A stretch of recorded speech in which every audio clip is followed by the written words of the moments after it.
वा मस्तच, क्या बात. जाऊ देवाची गावा, देव देईल विसावा, देवा सांगू सुख दुःख, देव निवारील भूक, घालू देवाशीच भार, देव सुखाचा सागर, देवा सांगू सुख दुःख, देव निवारील भूक, राहू जवळी देवापाशी, आता जडोनी पायाशी, देवा सांगू सुख दुःख, देव निवारील भूक, तुका म्हणे आम्ही बाळे, या देवाची लढीवाळे, देवा सांगू सुख दुःख, देव निवारील भूक, वक्रतुंड महाकाय, कोटी सूर्य समप्रभा, निर्विघ्नं कुरु मे देव, सर्व कार्येषु सर्वदा, कलावज्ञे ज्योद्धरार्थावतारं, कलांकांक तेजोधिका मोदिवक्रं,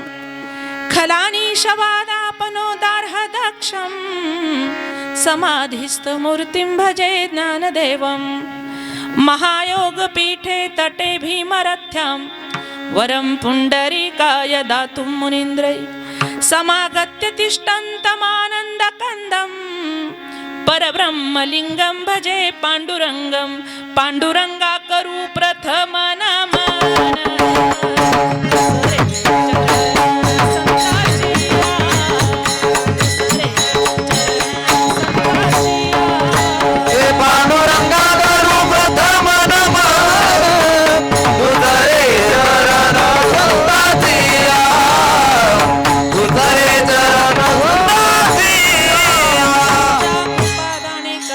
विस्तारू बाबाजी सद्गुरु दास तुका, ओम नमो ज्ञानेश्वरा, करुणा करा दयाळा, तुमचा अनुग्रह लादलो पावन झालो चराचरी.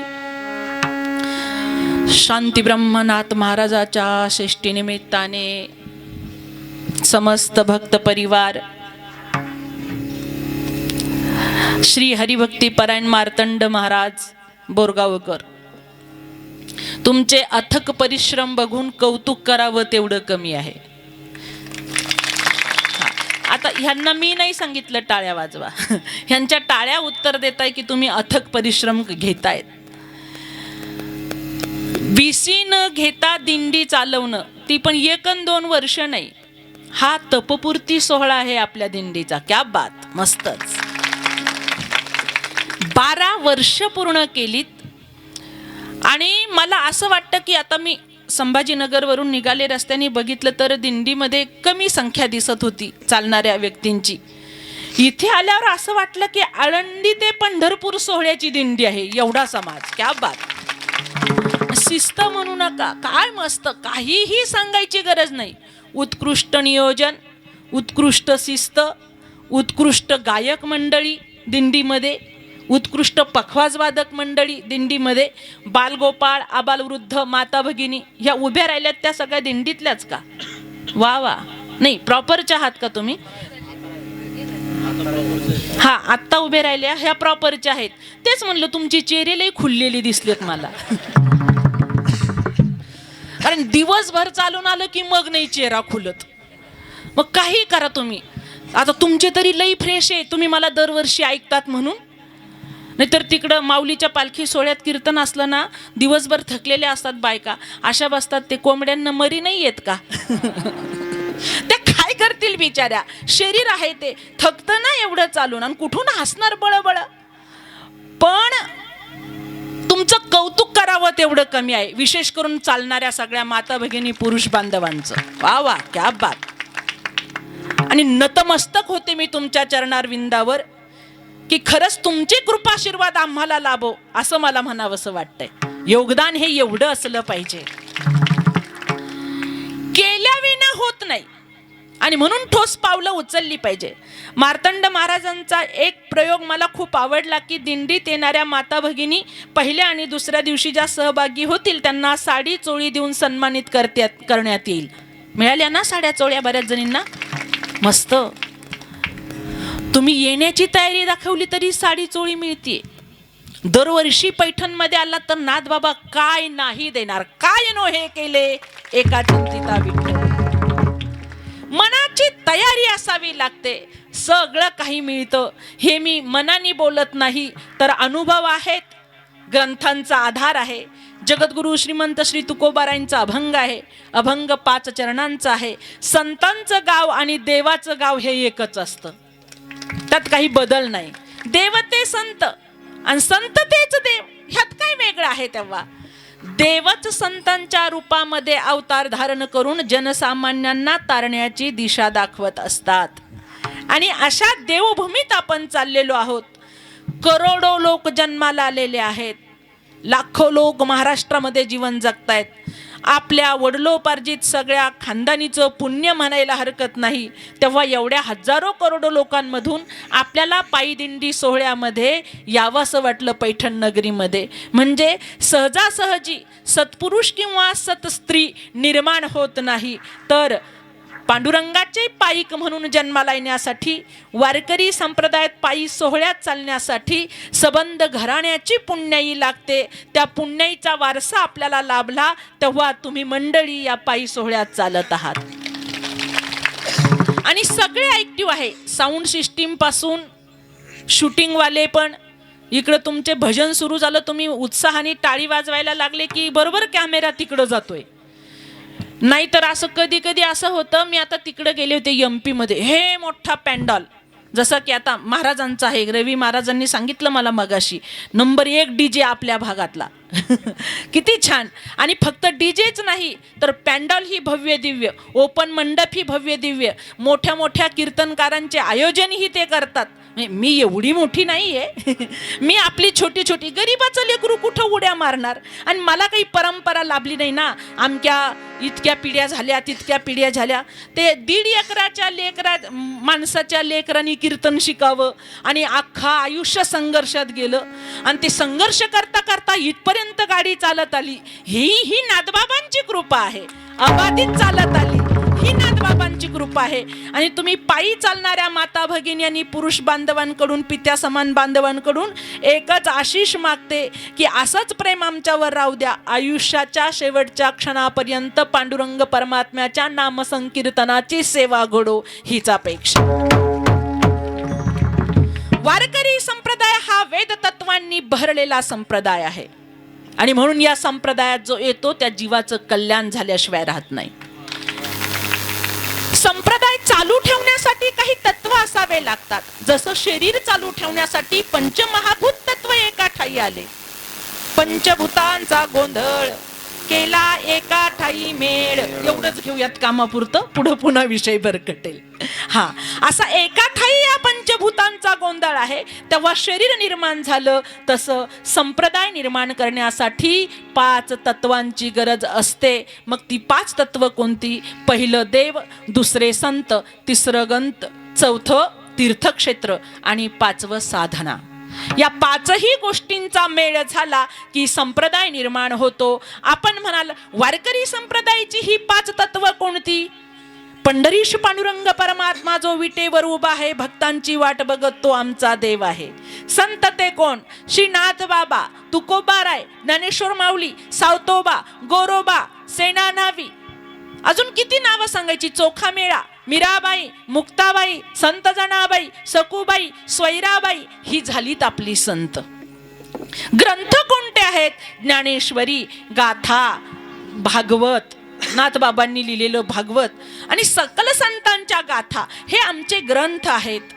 झाले, देव झाले, संत झाले, ग्रंथ झाले. तीर्थक्षेत्र कोणती आहेत? तर जिथं नामस्मरणाचा कल्लोळ सदैव चालू असतो ती तीर्थक्षेत्र आहेत. आणि अशी तीर्थक्षेत्र पैठण, देहू, आळंदी, पंढरपूर, म्हणजे जेवढी काही देव वास्तव्य करतात ती सगळी तीर्थक्षेत्र आमची आहेत. साधना आहे नामसंकीर्तन. म्हणजे या सगळ्या गोष्टी एवढ्या जमवून आणण्याचं कारण आहे की तिथं मुख्य साधना घडली पाहिजे, ती नामसंकीर्तनाची.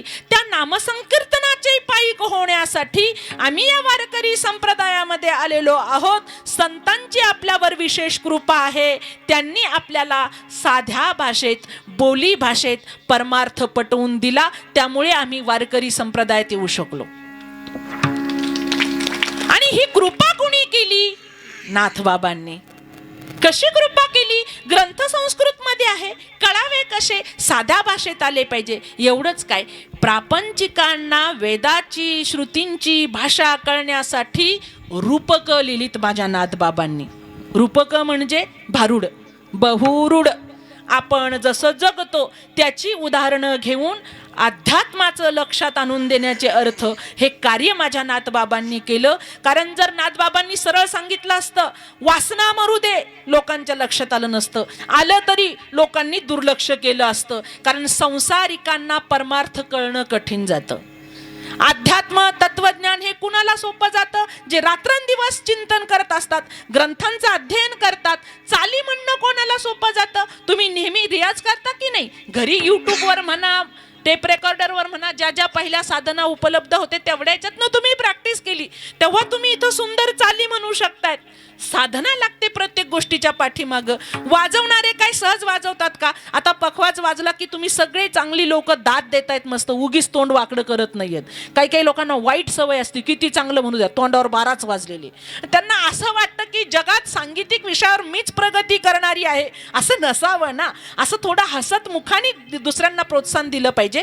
थोडंफार सुरातून जाऊ शकतं, थोडंफार तालातून जाऊ शकतं, पण उदात्त अंतकरणाने कौतुक करायला शिका. कारण विश्वात परिपूर्ण असा कुणीच उपजला नाही. चेहऱ्यावर आनंद असणं हे जगण्याचं गमक आहे. ज्याला कळलं त्यांच्यावर खरी संत कृपा झाली. आनंद काय पैसे देऊन घ्यायचा आहे का? कधी बघा तोंडावर 12च वाजलेले. थकलेला असल्यावर समजू शकतो आपण. गावाकडे पण आलं ना मार्तंड महाराज, त्याचे चेहरे पाहिले एक एक की बाया अशा बसतात. फोडीली गोबरी ऐसे दिसे तोंडावरी, ऐसे दिसे तोंडावरी, ऐसे दिसे तोंडावरी.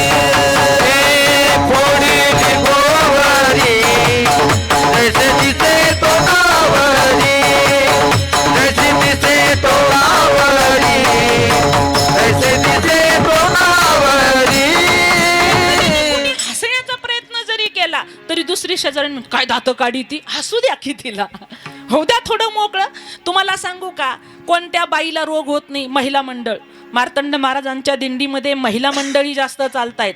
फक्त दिंडीतच चालता असं नाही, परमार्थ 70% महिलांच्या जीवावर जिवंत आहे आता. संबंध महाराष्ट्रभर नाही, अन्य राज्यांमध्येही फिरते. हे भव्य पॅन्डल लावलेले असतात. पुरुष बिचारे सासूर असे असे असे असे असे कोपऱ्यात बसतात, एक लाईन धरून. एक कोपरा पुरतो त्यांना. पण माता भगिनी 70% पॅन्डल सगळा ताब्यात घेतात, तरी त्यांना बसायला जागा मिळत नाही. आणि पुरुष म्हणतात तुम्ही असं कसं बोलता, आमची उभी आहे ना. हा ना, दिसताना आमच्या पण उभ्या आहे ना बघा. तरी संख्या कोणाची जास्त आहे? ह्याच मंडळींनी एकेकाळी स्त्रियांना कीर्तन भजनामध्ये अधिकार दिला नाही, पण स्त्रियांनी दाखवून दिलं स्त्रियांशिवाय सगळं काम अपूर्ण आहे ते. एवढंच काय, तुम्हाला जर मिष्टान्न खायचं असलं ना, घरी बायकोशी गोडच बोलावं लागतं आणि हे करावं लागतं तुम्हाला. तुम्ही बाहेर जरी म्हणा हा मी ऐकतो का, शांत बैस, टार्या वाजवायच्याच नाही. तू घरात काय आहे हे आम्हाला सांगायला पाहिजे का राजा? आम्ही संसारिक आहोत. बाहेर दाखवणं वेगळं असतं आणि घरात वेगळं असतं. आणि जसं आहे तसं दाखवा की, काय काय फरक पडतो? बरेच लोक म्हणतात मी काय बायकोचा बैल आहे का? गप बैस, आवाजच करायचा नाही. असे किती रथी महारथी गेले राजा, तू कुठल्या धुंदीत आहेस? मग ज्याला बायकोचा बैल व्हायचंच नाही ते संन्याशी राहतात. ते या भानगडीत पडतच नाही. पण आता ज्याला ज्याला संन्याशी राहायचं त्याच्या पण जीवावर येऊ लागलं, म्हणजे ज्याच्यावर वेळ आली संन्याशी राहण्याची. कारण यांनी लय हवा केली ना अगोदर, अशी नको, काळी नको, थोडी चपटी आहे, तिरकी बघती, पायात वाकडी आहे, तिला म्हणा नीट चालून दाखव, तिच्या साड्याच्या निऱ्या किती, असा चोपायचा लाईट बंद करून. जेवढी हवा केली तेवढे वाईट दिवस आले. आता प्रत्येक गावात 35चे 2-4 तरी भेटतात. जय हरी जय हरी जय हरी. आपण म्हणावं एवढं का पुढं पुढं करतंय? ते वशीला लावत असतं आपल्याकडं. जय हरी ताई, तुमची गावोगावी ओळख आहे, आपलं तेवढं सांगा ना, एखादं स्थळ असलं तर सांगा ना. गप बैस राजा, तुझ्या आधीच्या पिढीने लई हवा केली रे, त्याचे फळं तुला भोगावे लागतायत. कारण पाप आणि पुण्य हे सहजासहजी एका पिढीत होत नसतं. मी मगाशीच बोलले ना, तुम्ही वारीत येऊन पायी चालताय हे तुमच्या एकट्याच्या पुण्याईने झालं नाही. सुभाषितकार सांगतात, सुशीलो मातृपुण्येन पितृपुण्येन चतुरता उदारो वंश पुण्येन आत्मपुण्येन सभाग्यता. सुशील कन्या किंवा पुत्र निर्माण होण्यासाठी आईची पुण्याई लागते. चतुर मुलगा किंवा मुलगी निर्माण होण्यासाठी बापाची पुण्याई लागते. उदार कन्या किंवा पुत्र निर्माण होण्यासाठी वंशाची पुण्याई लागते. भाग्यवान कन्या किंवा पुत्र निर्माण होण्यासाठी स्वतःची पुण्याई लागते. या चारही पुण्याईचा मेळ जेव्हा निर्माण होतो तेव्हा संत निर्माण होतात. ते नामस्मरणाचा प्रचार प्रसार करत असतात. आणि हो, नाथबाबाच्या दिंडी सोहळ्यामध्ये शेष्टीमध्ये मार्तंड महाराज तुम्हाला यावं असं वाटलं आणि प्रचंड खटाटोप करत एवढा सुंदर रथ सजवून मला तर कौतुक करावं तेवढं कमी आहे. त्याचं कारण घरातले आपलं ऐकत नाही, घरातले. आणि एवढे माणसं सांभाळणं सोपी गोष्ट आहे का? महाराज म्हणाले की यावर्षी खूप थकवा आला. मी आता तेवढ्यासाठी अभंग घेतला. आयत्या वेळी निर्णय बदलला मी. घालू देवाशीच भार देव सुखाचा सागर. तिथं गेलं की मग भाग गेला अशी न गेला अवघा झाला आनंद. जी माणसं इतरांच्यासाठी राबत असतात त्यांचा संसार सुखाचा केल्याशिवाय राहत नाही. संत मायबाप त्यांना प्रत्यय आलाय. एवढ्या छोट्याशा गावामध्ये गडगंज श्रीमंती उत्तम संतान लाभली. त्यांची दोन्ही मुलं कर्तबगार निघाली. हे कशासाठी सांगायचं? त्यांनी मला आमंत्रित केलं म्हणून नाही. मी एवढी गोड बोली नाहीये, मी एवढी तोंडसाठी असते तर मग सुपरहिट लोकांच्या लिस्टमध्ये असते ना. मग अशी फटकळच आहे मी. जे आहे ते आहे. आपल्याला फेक जमत नाही. जे आहे ते परखडपणे मांडायचं.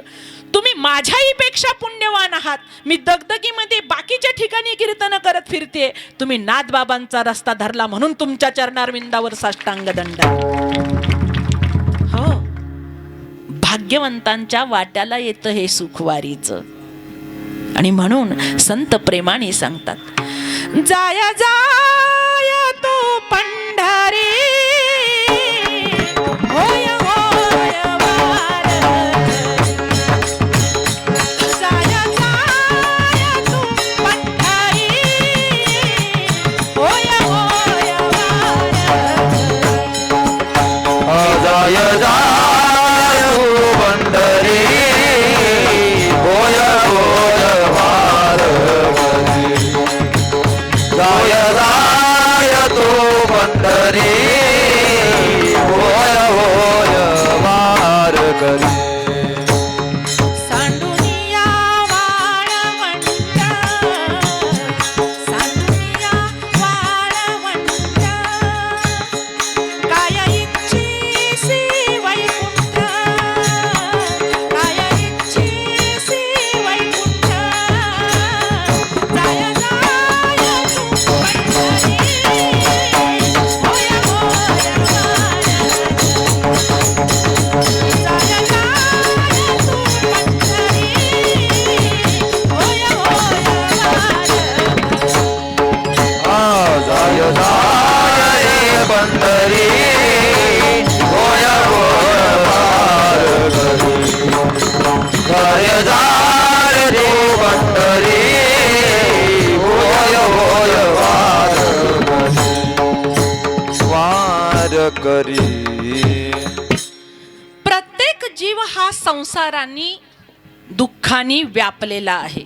वरतून जरी सुख वाटत असेल, आता सहज विचारलं आपण फोन करून, कसं चाललंय? मस्त चाललंय आमचं, आनंदात आहोत, मजेत आहोत. पण वास्तवात तसं असतं का? दुःख बांधवडी आहे हा संसार, हे संतांनी लिहून ठेवलं. गडगंज श्रीमंत जरी असला तरी झोपेच्या गोळ्या घेतल्याशिवाय झोप येत नाही. याचा अर्थ संसार हा सुखाचा नाही. भास आहे तो आपल्याला सुखाचा आहे म्हणून, पण तिथे सुख नाहीच आहे. कारण जो तो स्वार्थापोटी जीवन जगणारा तिथे आहे.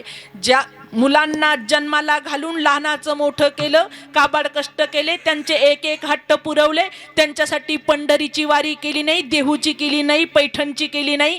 तीच पोरं स्वतःच्या पायावर उभी राहिली, कमवायला लागली की एका वाक्यात बोलतात, आई तुला अक्कल नाही, गप्प बैस.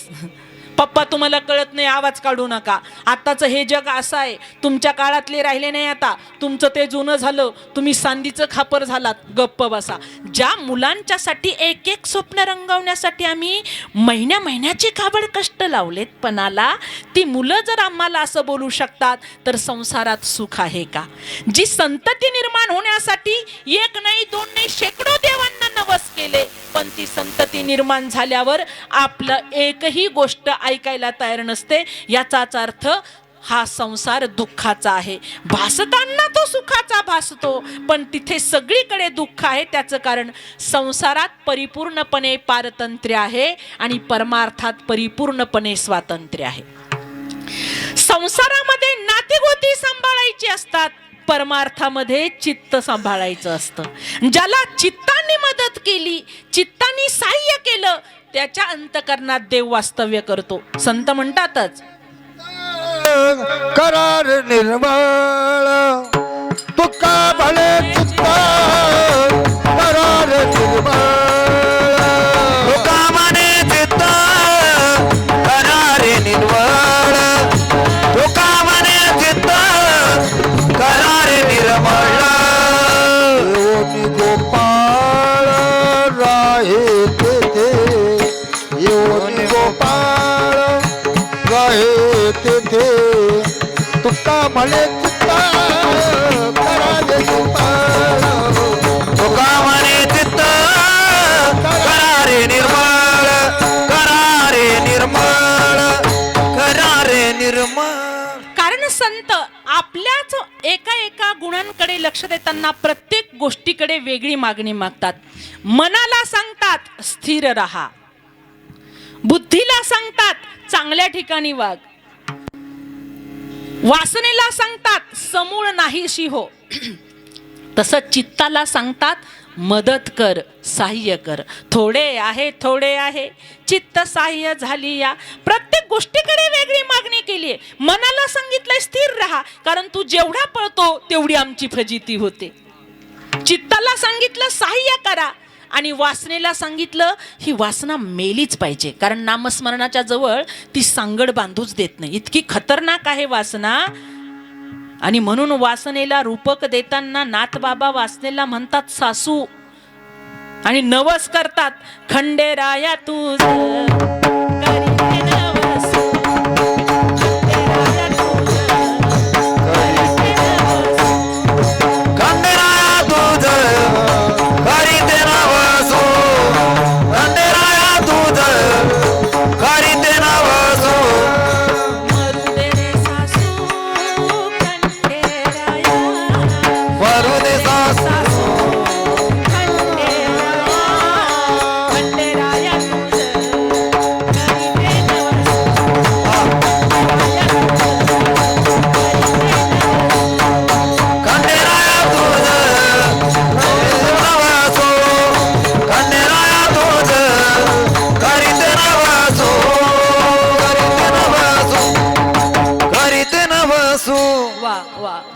क्या बात. सासू मरू दे म्हणजे काय, आपली खरोखरची सासू मरू दे असं नाही म्हटले. पूर्वीच्या सासवा फार खडूस होत्या, तुमच्या माहितीसाठी. आता तसं राहिलं नाही, तुमचं वजन गेलं हवेत.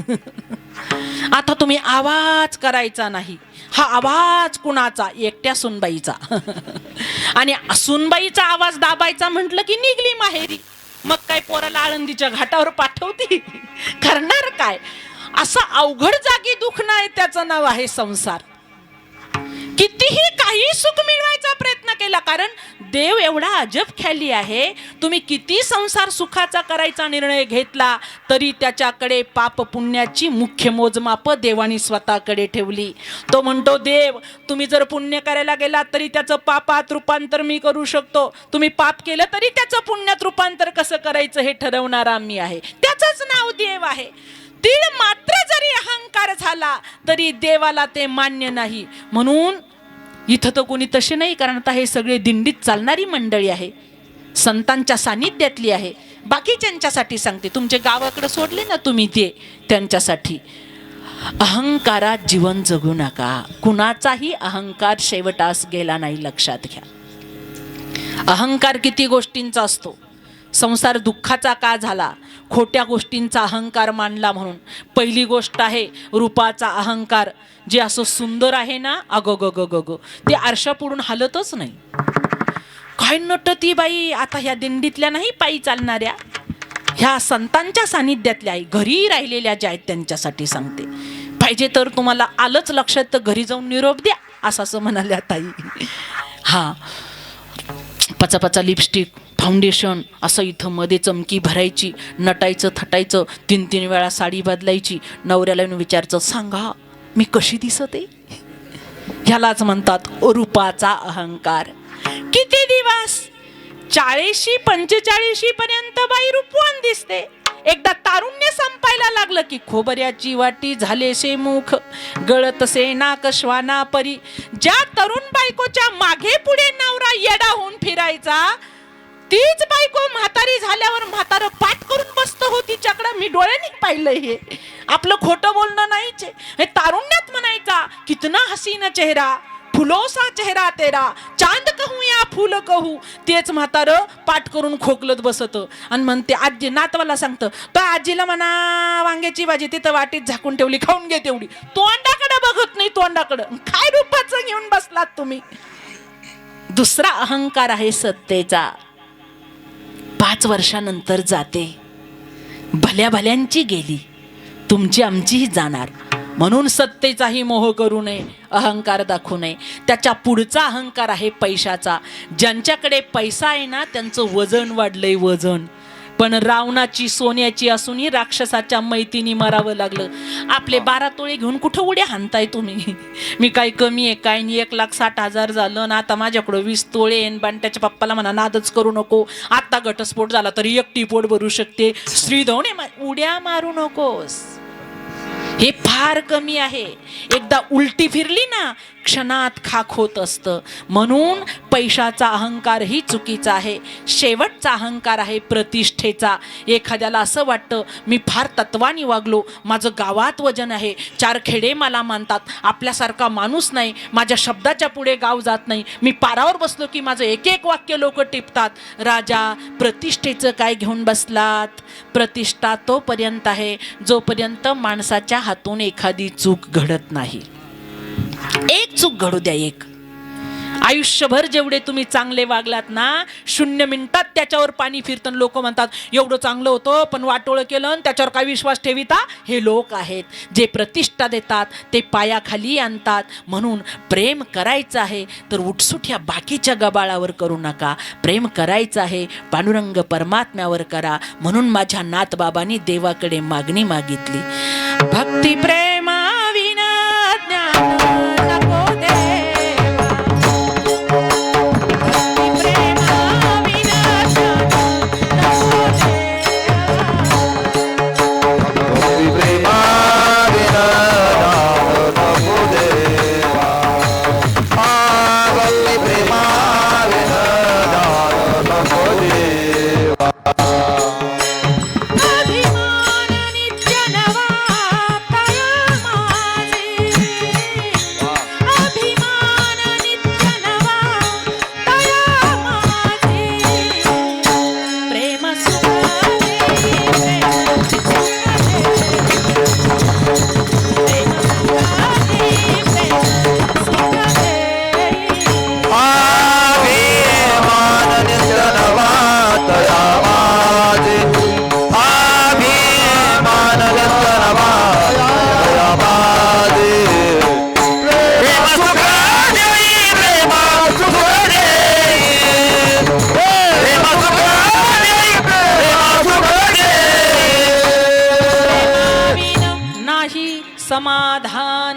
आणि म्हणून तुकोबाराय बोलले, देव हा एक असा आहे, आपलं लिहिलेलं संचित सुद्धा पुसून सुखाचं वरदान देण्याची क्षमता त्याच्याकडे असल्यामुळे बाकीचा प्रपंच तर संचितानुसार होत राहील, पण खऱ्या सुखाच्या समाधानाच्या प्राप्तीसाठी आम्ही सर्व मंडळी एकत्र येऊ. कारण कलियुग यशस्वी करायचं असेल, 1-2घांनी ताणू नका.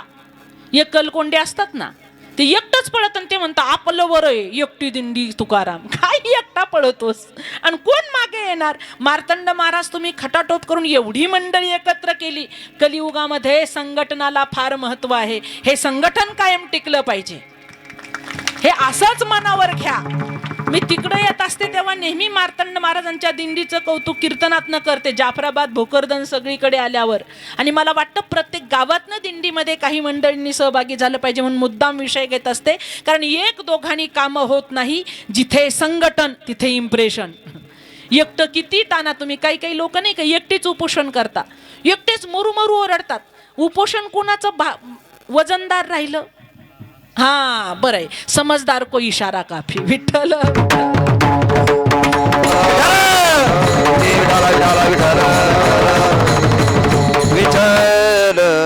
जातीची बाजू म्हणून बोलते असं नाही, संघटन मजबूत असलं पाहिजे. माझ्या शिवरायांनी स्वराज्य स्थापन केलं, रयतेचं राज्य निर्माण केलं, कारण संघटन झालं. प्रभू रामचंद्र विजयी झाले, सोन्याची नगरी असलेल्या रावणाला हरवू शकले, त्याचं कारण संघटन झालं. माणसंच एकत्र आली नाही प्रभू रामचंद्राच्या काळात, तर पशुपक्षी कीटके किती बघ मेळ करूनी राहती, आपत्ती येता कोणती संघटुनी धावती. माणसाला यशस्वी चाल करायची आहे आणि ज्ञानोबरायचं सुखाचा संसार करण्याचं स्वप्न साकार करायचं आहे, तर कलियुगात सर्वात प्रथम महत्वाचं आहे संघटन. आपलाच विचार घेऊन ताणायचं नाही, मला कसं काय मानित नाही, मी काय कमी कान, मी किती वर्षाचा वारी करीतो, मी काय असे झाडं उघडे. अरे बाबा हो, तुझंही ऐकणार, सगळ्यांचं ऐकणार, सगळ्यांच्या विचाराला किंमत आहे. तुम्ही प्रामाणिकपणे कष्ट करत राहा. प्रामाणिक माणूस बोलला नाही तरी त्याचं वजन पडतं, फक्त त्याला वेळ लागतो. बोलबच्चन हवा करतात, पण जसे हवेत येतात तसे हवेतच जातात. दमदार माणसं कधीच बोलत नसतात, त्यांचं कर्म बोलत असतं. आणि तसं नाथबाबा, तुकोबाराय, ज्ञानेश्वर माऊली यांचं कर्म बोललं. तेव्हा काही विरोधक नव्हते का? आता जसे लोक आपलं नाव झाल्यावर आपल्या टिंगल टवाळ्या करून टीका करतात, त्या काळात याच्यापेक्षा धूर्त लोक होते. बरेच लोक म्हणतात, अहो तुकोबारायांना ज्यांनी त्रास दिला त्यांनीच तुकोबारायच्या नावावर अभंग लिहिली. मी ह्याच्या पण विरोधातली आहे, कोणी माझ्यावर मोर्चे काढले तरी चालेल. त्रास दिला तिथंच रक्त आटवलं. चांगल्या माणसाची एनर्जी का घेताय? तुम्हाला कळतंय ना कार्य चांगलं आहे, मग कशासाठी आडकाठी? फक्त स्वतःचा शहाणपणा सिद्ध करण्यासाठी देवतुल्य माणसांना त्रास द्यायचा, नंतर समाज त्यांच्या बाजूने झाला की परत त्यांच्या नावाने वाजवायचं.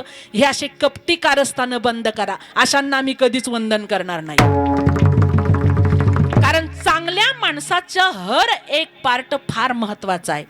त्यांची बुद्धीचं खच्चीकरण केलंय ना तुम्ही, तिथंच संपला, तिथंच आसुरी प्रवृत्ती निर्माण झाली तुमच्यात. मग काय कामाचं ते? नंतर तुम्ही आरत्या घेऊन ओवाळला तरी उपयोगाचं काय? कार्य चांगलं करणाऱ्या माणसाच्या विषयी समज असली पाहिजे.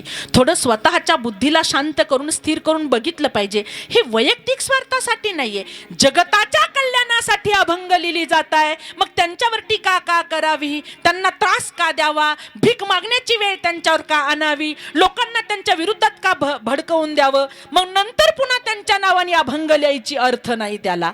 कारण महत्वाच्या कारकिर्दीचा वेळ जेव्हा धुळीस मिळतो ना, वेळ एवढी किंमत कशाला नाही राजांनो.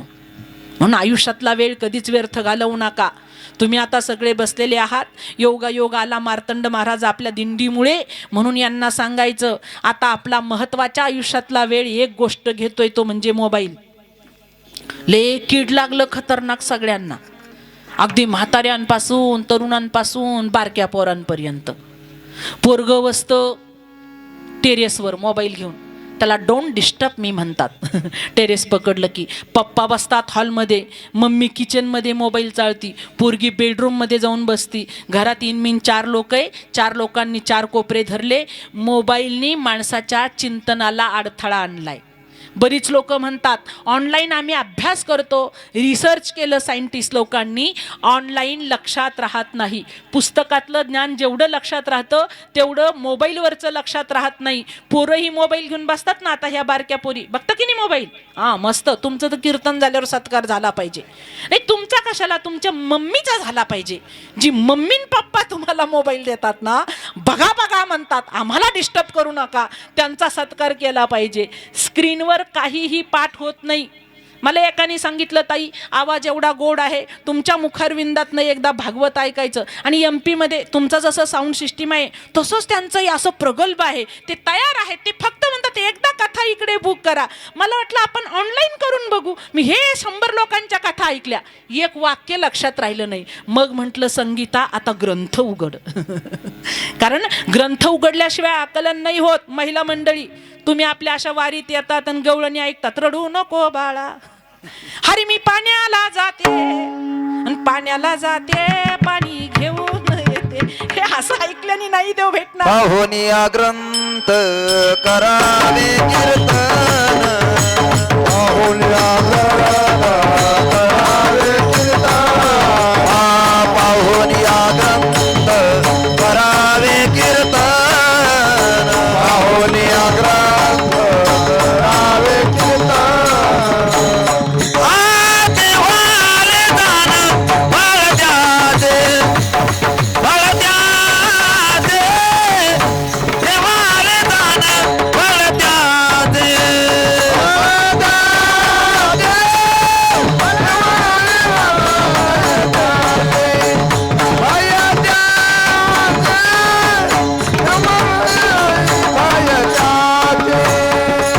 माऊलींनी प्रमाण दिलं, पाहुनिया ग्रंथ करावे कीर्तन.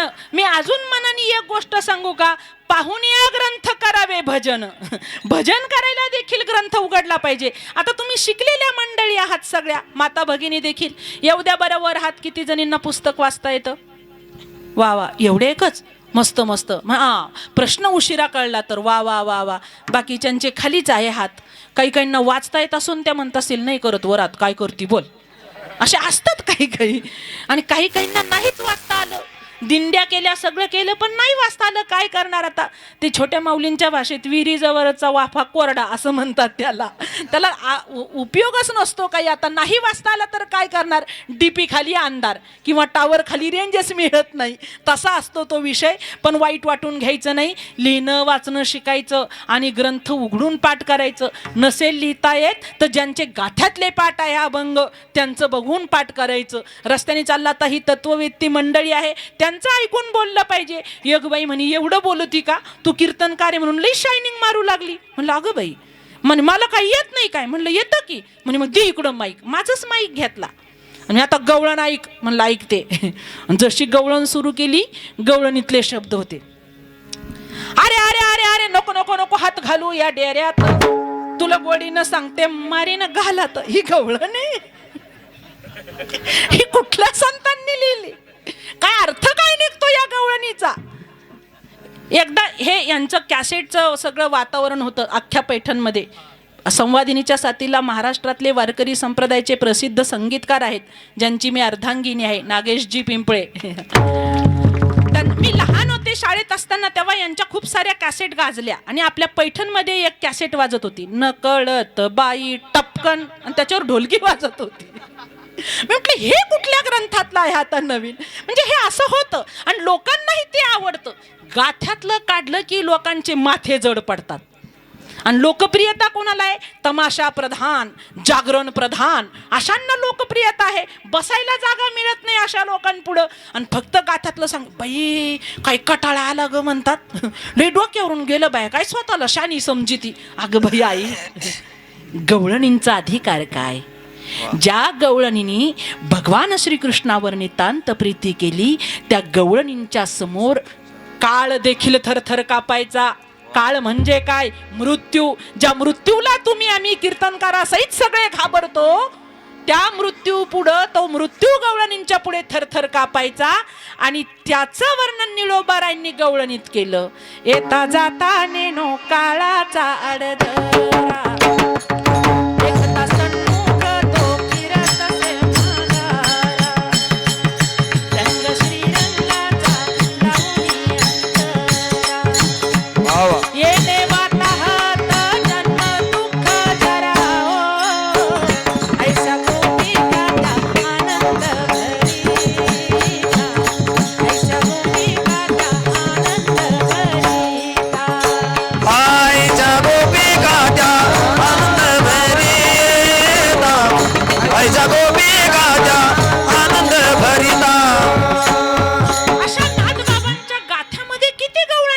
वा. त्या गाथ्यातल्या पाठ झाल्या तर माथ्यात प्रकाश पडेल. भावपूर्ण कुठलंही गायलं तरी देवाला ते आवडतंच, पण शक्य झाल्यास अर्थपूर्ण गायलात तर बुद्धी नामस्मरणाच्या ठिकाणी स्थिर व्हायला मदत होईल. आणि म्हणून अर्थपूर्ण गायलं पाहिजे. नाथ बाबा ज्यांचे पंतू आहेत असे भानुदास महाराज काय गोड गवळण लिहितात हो.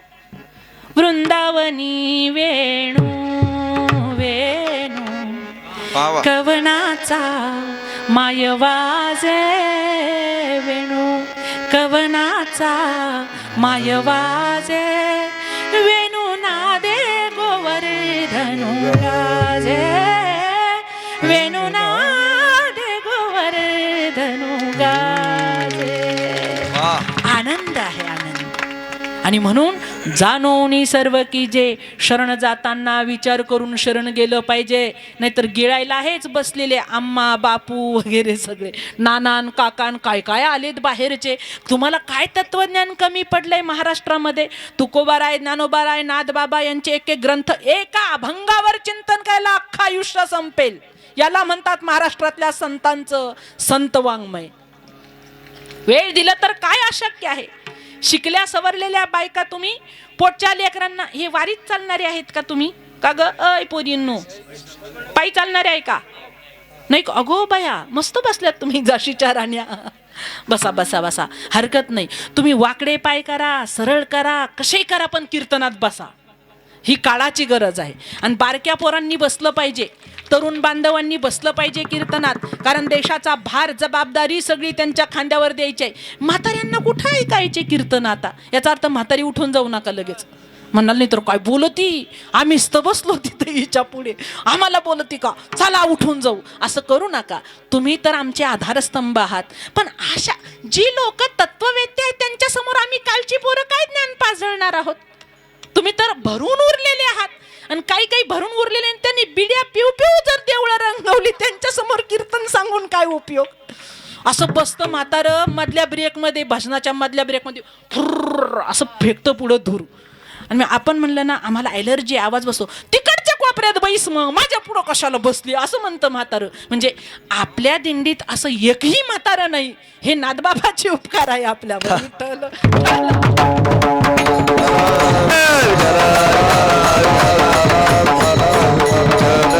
जाऊ देवाच्या गावा विसाव्याची प्रत्येक जीवाला गरज आहे पण विसावा कुठेच मिळत नाही. म्हणून बायका नाही का म्हणतात विसाव्याला माहेरी गेलं तर माझ्या जीवाला आराम पडेल. पण माहेरचेही नातेवाईक चांगले पाहिजे. नातेवाईकांमध्ये दोन नातेवाईक लई विषारी आहे. एक म्हणजे काका आपल्या वाहेगावातला नाही शिंदे वस्तीवरचा नाही आणि बोरगावकर पंचक्रोशीतल्या दिंडीतल्या एकाचाही काका नाही. नाही तर तुम्ही बरी भांडणं लावी ती. काका म्हणजे धोका. हे मला नका विचारू अर्जुनाला विचारा. अर्जुनाला देवानी हेच सांगितलं ठोक युद्धस्व मार तुला जिंकायचं असेल तर युद्धाशिवाय पर्याय नाही. अर्जुन म्हणा देवा माझे आहेत ना ते. अहो काका आहे माझा सक्का त्याला कसं मारू. अर्जुनाला देव सांगतात सबंध गीतेमध्ये धृतराष्ट्र एकदा बोलला पण महत्वाचा बोलला आणि भेदपूर्ण बोलला. काय भेदपूर्ण बोलला. संत सबंध विश्वाला आपलं म्हणतात आणि धूर्त काका धृतराष्ट्र तो विश्वाला आपलं म्हणायला मोकळा नाही. स्वतःच्या सख्या भावाच्या लेकरांना सुद्धा आपलं म्हणत नाही. गीतेतला सगळ्यात पहिला श्लोक बघा. धृतराष्ट्र उवाच धर्मक्षेत्रे कुरुक्षेत्रे समवेतायुत्सवा मामका पांडवाश्चैव किम कुर्वत संजया. मामका म्हणजे माझ्या पुत्रांचं, पांडवाश्चैव म्हणजे पांडूच्या पुत्रांचं. धर्मक्षेत्रामध्ये कुरुक्षेत्रामध्ये युद्ध कुठपर्यंत आलं हे संजया तुझ्या दिव्य दृष्टीने मला सांग कारण मी आंधळा आहे. जिथं भेद आला तिथं कसला आला आपलेपणा. आणि हा भेद समूळ नाहीसा करायचा आहे. आणि दुसरे नातेवाईक आहेत मामी. इथल्या माम्या सोडून. मामी असा विषारी प्राणी आहे म्हणून सांगू. पूर्वी आमच्या लहानपणी आम्ही मामाच्या गावाला जायचो. पळती झाडे पाहूया मामाच्या गावाला जाऊया. आताची मामी शूर्पणखाच. इथली नाही, पुन्हा एकदा सांगते. 2-4 दिवस नंदेचे पोरं शाळेत सुट्टीला आले की अशी बटाट्यासारखे डोळे करती. नवऱ्याला म्हणती, ही भरती लवकर तिकडं पाठवा, मला काही सुचत नाही, मी फक्त तुमचं करीन. हे बघा इथं सांडलं, ते बघा तिकडं कपडे फाडले, त्याचं ना आपल्या पोरांचं जमत नाही. ननंदबाईला म्हणा घेऊन जा. ही मामी विषारी प्राणी. हा, आमच्या स्वतःच्या रक्तातल्यांचा आम्हाला सहन होत नाही, तेव्हा विश्वातलं कसं सहन होईल? आणि म्हणून संतांच्या विचाराला प्राधान्य आहे, कारण संत स्वतःसाठी जगले नाहीत. हे विश्वाची माझे घर, ऐसी मती जयाची स्थिर. विश्वानी त्रास दिला तरी माझ्या ज्ञानोबारायांनी मनावर घेतलं नाही. मिळालेली भिक्षा खाऊ दिली नाही तरी ज्ञानोबारायांनी मनावर घेतलं नाही. व योग्य वयामध्ये मौंजी बंधनाची परवानगी दिली नाही तरी ज्ञानोबारायांनी मनावर घेतलं नाही. जेव्हा विश्व प्रतिज्ञा केली तेव्हा आता विश्वात्मके देवे येणे वाग्यज्ञ तोषावे. सगळ्या विश्वाचं कल्याण होऊ दे देवा, फक्त माझ्या भारताचं किंवा महाराष्ट्राचं नाही. याला विश्वाची माऊली म्हणतात. आपल्या आपल्या एरियावरच प्रेम करायचं, जगद्गुरु नाव द्यायचं, याला अर्थ आहे का काही? आपले शिष्य वकंडी घेतं आणि नाव देतं जगद्गुरु. आणि मग राष्ट्रसंत बोलले, गुरु नहीं है गुरु गुरु है कुत्ते तो भी ठीक है, लेकिन ये लबाड़ी झूठ है. लाखों गुरु है जगत में परे, कहीं नहीं काम का, सब स्वार्थ के पुजारी, डंका बजाते हैं नाम का. विश्वास का गुरु एक है, बाकी न कुछ ध्यान दे, ऐसे गुरु पर जान दे जो विश्वास की पहचान दे. ज्यांनी क्रोध जिंकला ते विश्वाचे गुरु माझे नाथराय. आणि क्रोध कसा जिंकला? एका विचित्र स्वभावाच्या ब्राह्मणांनी नाथबाबांवर सूड उगवायचा प्रयत्न केला. नाथबाबा स्वतःच्या घरात बसलेले असताना तो येऊन बसला. आधी काहीतरी टोचून बोलला, बाबांनी दुर्लक्ष केलं. नंतर नाथबाबाच्या जाऊन खेटून बसला, तरी बाबांनी दुर्लक्ष केलं. नंतर तो ब्राह्मण नाथबाबांच्या मांडीवर बसला, तेव्हा नाथबाबांनी आपल्या स्वतःच्या लेकरावर पेश येतो तसं पेश आले. नाथबाबांनी म्हणाले, काही हरकत नाही, बसलात मांडीवर बसा, इथे खाली बसा. तो आता जेवणाचाच टायमिंग झालेला आहे आणि स्वयंपाक चालू आहे. जेवण तयार झालं की तुम्ही जेवल्याशिवाय जाऊ नका. मग त्या ब्राह्मणाला अजूनच चिड आली, कारण आपल्याला क्रोध होण्यासाठी जी समोरची व्यक्ती कार्यरत असते आणि आपल्यावर त्याचा काही परिणामच झाला नाही तर तो साईड इफेक्ट त्याच्यावरच होत असतो, त्याला त्याचा राग यायला लागतो. ते झालं नाथबाबांच्या बाबतीत. नाथबाबांना रागच येईना. मग या कुचिष्ट स्वभावाच्या ब्राह्मणांनी सरळ येऊन नाथबाबांच्या पत्नीच्या अंगावर उडी मारली आणि पाटकुळी बसली. तर पाटकुळी बसल्याबरोबर मग ते पुन्हा नाथबाबाकडे बघायला लागलं की आता तरी नाथबाबांना राग येईल. नाथबाबा म्हणाले बायकोला, अगं नीट धर ग, पडेल नाही तर. मग बायको म्हणाली, तुम्ही काळजी करू नका, मला हरीशला सांभाळायची सवय आहे, त्याच्यामुळे मी याला पडू देणार नाही. काय व्यापक दृष्टिकोन असेल ना. हा, आपल्या तर सख्या भावानी विधभर बांध कोरला तरी त्याला काय तिकडं आग लागली का, आणि त्याचं सगळं पेटलं का, आणि तिकडं पेर म्हणावं, तिकडं गुडघ्या इतकं काँग्रेस वाढलं, आणि माझा बांध कुठं खुरपितो आणि कुठं कोरितो. बाई, बांध नाही न्यायचा डोक्यावर. असे कित्येक श्रीमंत जागेवर सोडून गेले. परवाची घटना ऐका. 140 एकर जमीन नावावर आहे, कितीतरी किलो सोनं घरामध्ये आहे, अखंड नातेवाईक श्रीमंत आहे, स्वतःचं प्रायव्हेट जेट आहे. पण जेव्हा मृत्यू आला तेव्हा स्वतःची धनसंपत्ती, नाते गोते, प्रॉपर्टी उपयोगी आली नाही. जसं विमान कोसळलं तेव्हा एका गरीबाच्या झोपडीतली कांबळी गुंडाळायला उपयोगी आली. हे जीवनातलं वास्तव आहे आणि ते जिवंतपणे ओळखलं पाहिजे. की कहां से आया कहां जावेगा, ये कछु मालूम करना. 2 दिन की जिंदगानी बंदे, हुशार होकर चलना. कौन किसी के जोरू लड़के, कौन किसी के साले. जब लग अपने पल्लू में पैसा, जब लग अपने पल्लू में पैसा, तब लग मीठा बोले. संगत संतन की करले. या संतांच्या गावी का यावं, या देवाच्या गावी का यावं, कारण संसाराने रासलेला जीव इथं येऊन तो सुख दुःख सांगत असतो. हे अभंगाचे. जाऊ देवाची आगावा, जाऊ देवाला धामा देवा सांगो सुख दुःख देवा सांगो सुख दुःख देवा सांगो सुख रूप देवा सांगो सुख रूप देवा सांगो सुख दुःख देवा सांगो सुख दुःख देवा सांगो सुख रूप देवा सांगो सुख रूप देव देवारील भूक देव देवारील भूक देवा सांगो सुख दुःख देवा सांगो सुख दुःख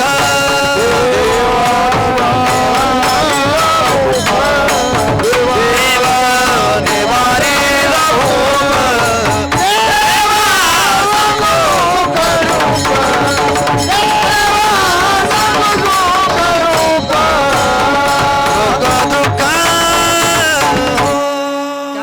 क्या बात, किती गोड आवाज आणि मस्तच कानाला मजकूर मस्त.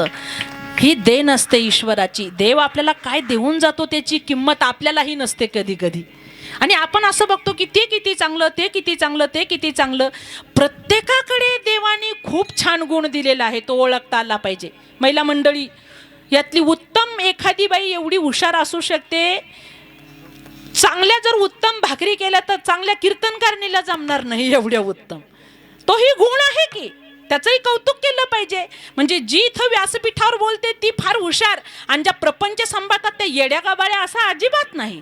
सृष्टीतील प्रत्येक जीव देवासाठी, संतांसाठी, समाजासाठी महत्त्वाचा आहे आणि प्रत्येक जीवाला महत्त्व दिलं पाहिजे. तुम्ही आम्ही सगळे देवस्वरूप आहोत. नामस्मरण करणाऱ्याच्या अंतरीही देव, न करणाऱ्याच्या अंतरीही देव. ज्याच्यातला देव निघून गेला त्याची गावाबाहेर व्यवस्था होते, हे अंतिम सत्य आहे. आणि म्हणून देवा सांगू सुख दुःख देव निवारील भूक. कशासाठी देवाकडे जायचं तर प्रपंच करताना जे सुख दुःख आम्ही उपभोगले ते देवाला सांगायचे आहे. इतरांना का सांगायचे नाही? आपल्याला वाईट सवय असते. काही घडलं की शेजारणीकडे जायचं, नातेवाईकांकडे जायचं, सासूला सांग, आईला सांग, बहिणीला सांग. एखादीचा नवरा कडक असला ना तर ती बहिणीला सांगती. असं करतात तसं करतात, पिऊन येतात, आमकय तमकय, गुटखा खातात, लई वाटोळं झालं, पप्पानी चुकूनच दिलं मला तिथं. ती बहीण म्हणते निघून ये, आपण दुसरं बघू. झालं का वाटोळं? आणि दुसरंही तसं निघालं तर मग तिसरं बघू, मग चालू दे आयुष्यभर हेच. वाण सारखाच असतो. काहीही केलं तुम्ही तर काही बदल होत नसतो. जे नशिबात आहे ते भोगावं लागतं, पण हे फक्त संत सांगतात, बाकीचे सांगत नाही. म्हणून आपलं सुख दुःख देवाला सांगावं, कारण तोच आपली भूक निवारेल. शेजारी पाजारी सांगितलं त्या रडून विचारतात आणि बाहेर हसून सांगतात, लई खडखड करत होती, बघा ना काय घडलं आता, आता बैस म्हणा रडत, किती हवेत जाती. लोक लई मत्सरी स्वभावाचे आहेत, लक्षात घ्या. म्हणून दुःख सांगावं कोणाला. आणि आपले ते आहे तरी कोण? आपण म्हणतो ना हे माझ्या विश्वासातलं, म्हणून मी त्याला माझं दुःख शेअर केलं. हलकं झालो जरा, थांब भाऊ थांब. ते जरी तुझं म्हणतो तरी ते खरोखर तुझं आहे का, फक्त तुझं भासतं. भर्तृहरी राजालाही असंच आपले वाटले सगळे. त्याला 2 पत्न्या होत्या राजाला, भर्तृहरी राजाला. मी असं सांगत नाही आता ज्या राजाला 2-2, 3-3 पत्न्या येते, तुम्ही मला का नाही सांगत? एका कीर्तनात असंच सांगितलं आणि कीर्तन संपल्यावर 2-3 तरुण पोर आले म्हणे, ताई हे 2-3 बायकावाल्यांची दृष्टांतच द्यायची नाही. म्हणलं का बरं? आमचा जीव जळतो ना म्हणे, आम्हाला एक भेटा ना इथं. या पूर्वीच्यांचं किती राज्य होतं, 2-2, 3-3 मिळाल्या त्यांना, आमचा कशाला जीव जाळता? म्हणलं ते दृष्टांत आहे, सांगावा लागतं. तसं भर्तृहरी राजाला 2 पत्न्या, पहिली मोठी आहे श्यामदेवी आणि दुसरी आहे पिंगला. आता कोणत्याही राजाची बायकोवर, छोट्या बायकोवरच प्रेम असतं, कारण ती तरुण असते, नंतर आलेली असते. आधीच्या बरोबर मन विटलेलं असतं, नंतरची बरोबर पण विटतं, पण त्याला थोडा वेळ लागतो. मग त्या पिंगला देवीवर त्याचं प्रेम होतं. एक साधू पुरुष तिथं तिथं येतो आणि त्यांनी एक फार पराक्रमी असा फळ दिलं खायला, ज्याच्यावर प्रक्रिया केली होती योग सामर्थ्याची. त्या साधूंनी सांगितलं, हे फळ जे खातील त्यांना दीर्घायुष्य मिळेल, सुंदर रूप मिळेल, त्यांची बुद्धी वेगाने चालेल, म्हणून हे फळ द्यावं कोणाला? ज्या राजामुळे प्रजेचं कल्याण होतंय अशा या राजाला आपण हे फळ देऊयात. म्हणून भर्तृहरी राजाला ते फळ खायला दिलं. पण भर्तृहरी राजाचं प्रेम होतं पिंगला राणीवर जास्त. त्याला वाटलं माझं बायकोवर जास्त प्रेम आहे, ही सुंदर दिसेल, दिवदीप्यमान दिसेल, मला मदत करेल हिची बुद्धी चालली तर, म्हणून पिंगला राणीला ते फळ खायला दिलं. पिंगला राणी त्याच्या पुढची होती, तिचं प्रेम होतं राज्यातल्या एका सेनापतीवर. तिला वाटलं मी तरी खाऊन काय करणार, या सेनापतीवर माझं प्रेम आहे, व्यक्त होण्याची सुवर्ण संधी आली, म्हणून ते फळ तिने सेनापतीला दिलं. सेनापतीचं प्रेम आणखी तिसरीवरच होतं आणि ती गावातली गणिका होती, देहवेकरी करणारी. ते फळ त्या सेनापतीने त्या गणिकेला दिलं. त्या गणिकेने फळ हातात घेतल्यावर विचार केला की हे फळ मी खाऊन काय होणार, माझं दीर्घायुष्य होऊन तरी काय होणार, माझ्या जीवनाची मातीच झाली आहे, मी तरी काय असं कल्याणाचं काम करत आहे, त्यामुळं मी हे फळ खाण्यापेक्षा आपला राजा प्रामाणिक आहे म्हणून हे फळ राजाला दिलं पाहिजे. म्हणजे ते फळ पुन्हा गेलं भर्तृहरीकडे. राजाने ते फळ हातात घेतलं. राजाला प्रश्न पडला, अरे बापरे, हे फळ तर मी पिंगला राणीला दिलं होतं, मग हे माझ्याकडे आलं कसं काय? राणीकडे गेला राजा आणि प्रश्न विचारला, हे पिंगले, हे फळ बाजूलाच ठेवलं खिशात आणि प्रश्न विचारला, फळ कुठं आहे? पिंगला राणी म्हणाली, मी खाल्लं. खोटं बोलू नकोस, फळ माझ्याकडे आहे. राणी घाबरली, थरथर कापायला लागली. ती म्हणाली, मला वाटलं मी तरी काय करणार, सेनापती आपलं राज्य सांभाळतो, सेनापती सशक्त बनला पाहिजे, म्हणून ते फळ मी सेनापतीला दिलं. मग सेनापतीकडे गेले आणि भर्तृहरी राजाने प्रश्न विचारला, फळ कुठे आहे? सेनापती म्हणाला, मी खाऊन टाकलं. खोटं बोलू नकोस, खरं ते सांग, फळ माझ्याकडे आहे. पोपटासारखं खरं बोलायला लागलं, माझा एका गणिकेवर प्रेम आहे, ती दिव्यदीप्यमान दिसावी म्हणून तिला दिलं. गणिकेकडे गेले, तिला विचारलं, फळ कुठं आहे? तिने सांगितलं, राजा मी तुमच्याकडे आणून दिलं, कारण माझा नाशिवंत देह याचा काय उपयोग होणार ना. जो राजा जगाचा पोशिंदा आहे त्या राजाचं रक्षण झालं पाहिजे, हे माझ्या शिवरायाच्या राज्यातले बोल आहे. लाखो मेले तरी चालतील पण लाखाचा पोशिंदा जगला पाहिजे, आणि म्हणून शिवा काशीदनी स्वतःचा प्राण माझ्या शिवरायांच्यासाठी दिला. राजा असावा असा प्रजा असावी अशी. तर बघा आताची भूत पक्षी बदलू बदलू बेजार येत नुसती, कुठंच प्रामाणिकता राहिली नाही, कुणावर विश्वास ठेवावा कळत नाही, कुणाला आपलं म्हणावं कळत नाही. आणि कार्यकर्त्यांनो तुम्ही जरा तोंड आवरा. असं प्रचाराला गेल्यावर साहेब असे आहे, साहेबांनी त्या पक्षाला तिंदा पाणी पाजलं, तुम्ही अशा टाचा वर करू भाषणं द्याल, साहेब जिंकून येईल आणि त्याच पक्षात उडी मारेल. पडलात का तुम्ही तोंडावर? ते त्यांचे सख्खे व्याई, तुम्ही सख्या भावावर कुराडी काढल्या. कधी शहाणं व्हायचं? हा, हेच आहे संत वाङ्मय. हे ग्रंथ उघडल्याशिवाय कळणार नाही. आमच्या सामान्यांमध्ये भांडणं लावायची, आम्ही एकमेकांवर कुऱ्हाडी घेऊन उठतो. आतापर्यंत गरीबाच्याच लेकरांचं रक्त वाहिलं, लक्षात घ्या. श्रीमंताचं कधी कोणी मेलं नाही, ते सुरक्षित असतात. पण किती काळ आम्ही बळीचा बकरा बनायचा, किती काळ आमच्या प्रपंचाने स्वतःला सोलून घ्यायचं, कधीतरी उघड्या डोळ्यांनी बघायला नको. आणि म्हणून नाथ बाबा बोलले, उठा जागे वारे आता,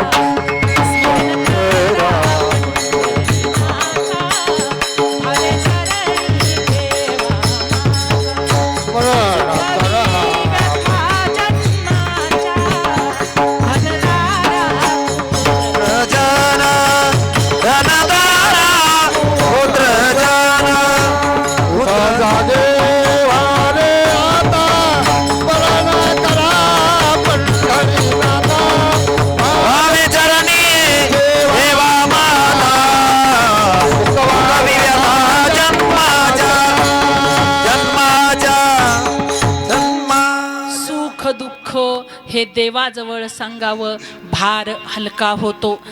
आता दिंडीतलं कीर्तन असं सविस्तर चिंतन मांडायचं म्हणल्यावर त्याला पक्क्याने 2 तास पाहिजे, नाही का? आणि आपल्याकडे वेळ कमी आहे, कारण आता सगळ्यांना भुका लागल्यात. मार्तंड महाराज तर म्हणाले जेवढं होईल तेवढं करा, कारण पूर्ण आवाज बसला होता माझा, तर मी थोडं टाळायचाच प्रयत्न करत होते. पण महाराजांचं तिकडं जाफराबाद भोकरदनला गेलं की फार मोठं योगदान असतं. जाण्यापासून तर पुन्हा घरी पोहोचेपर्यंत कॉलवर काल सुरक्षित पोचलात का, कशा आहात ताई, खूप काळजी घेतात, खूप प्रेम करतात. आणि त्यामुळं अशा देवतुल्य माणसांची सेवा नाही करायची तर काय, ते जे देवाला मानत नाही त्यांच्या पुढे तर कुणी झुकतं. सत्याची बाजू घ्यायला पाहिजे की नाही. आणि म्हणून महाराज म्हणजे परिस्थिती, तसं आता तुम्ही मला एवढ्या तर लबालाबा बोलताय, काय झालं तुम्हाला, पण पूर्ण ब्लॉक होता आवाज. मागच्या 2 आठवड्यापूर्वी हल्ली तर तुम्ही संध्याकाळी बोलू शकाल. म्हणलं मग याच्यावर पर्याय सांगा की माझा आवाज बरा झाला पाहिजे. डॉक्टर खाली बघतच मला थोबाड बंद ठेव.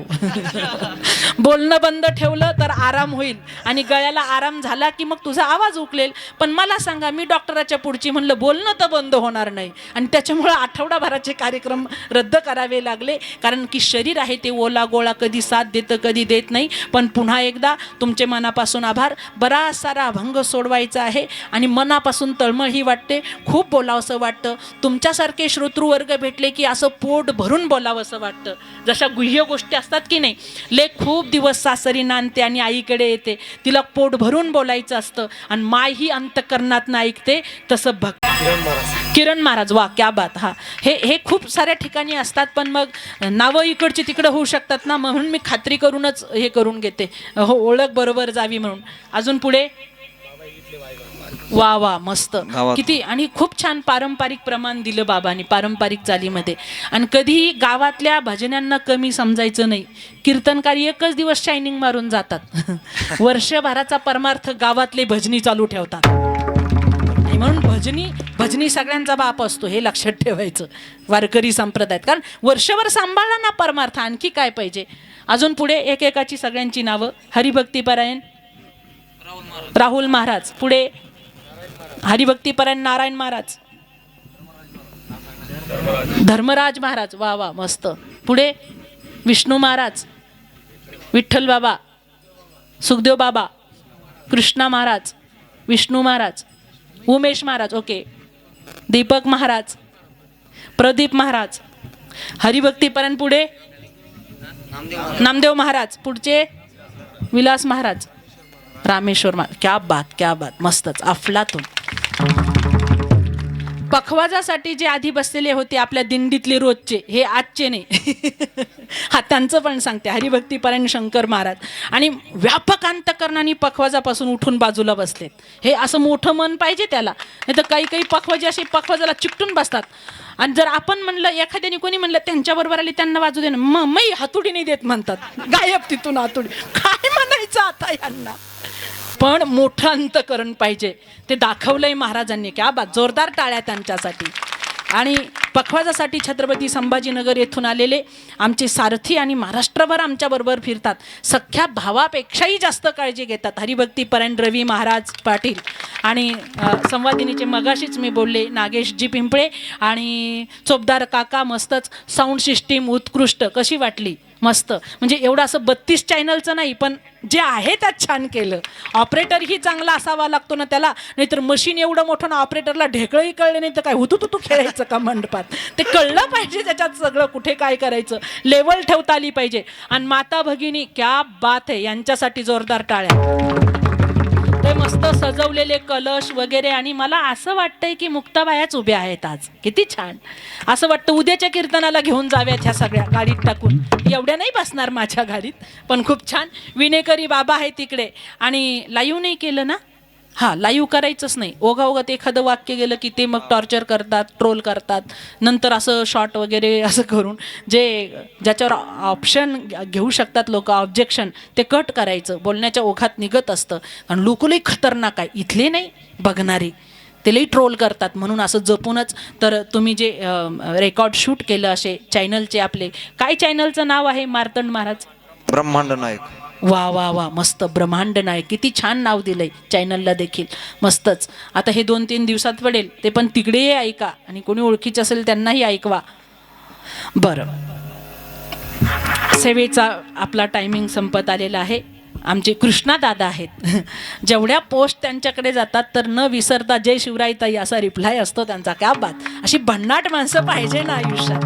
मस्तच. तर सगळ्यांचे आभार मानते. आणि एकदा विठोबा रखुमाईचं प्रेमाने भजन करू. विठोबा रखुमा माये विठोबार कुमार कुमार कुमाये कुमार कुमाये कुमार कुमाये कुमार कुमाये विठोबार कुमाये कुमार कुमाये गवर्धन हरी विठ्ठल देव तुकाराम पंढरीनाथ भगवान की जय ज्ञानेश्वर महाराज की जय तुकाराम महाराज की जय ब्रह्म एकनाथ महाराज. वेळेअभावी आपल्याला इकडे थांबायचं आहे. झालेली सेवा श्री संत शांती ब्रह्मनाथरायांच्या चरणी समर्पित करते आणि थांबते. ज्ञानेश्वर माऊली. ज्ञानराज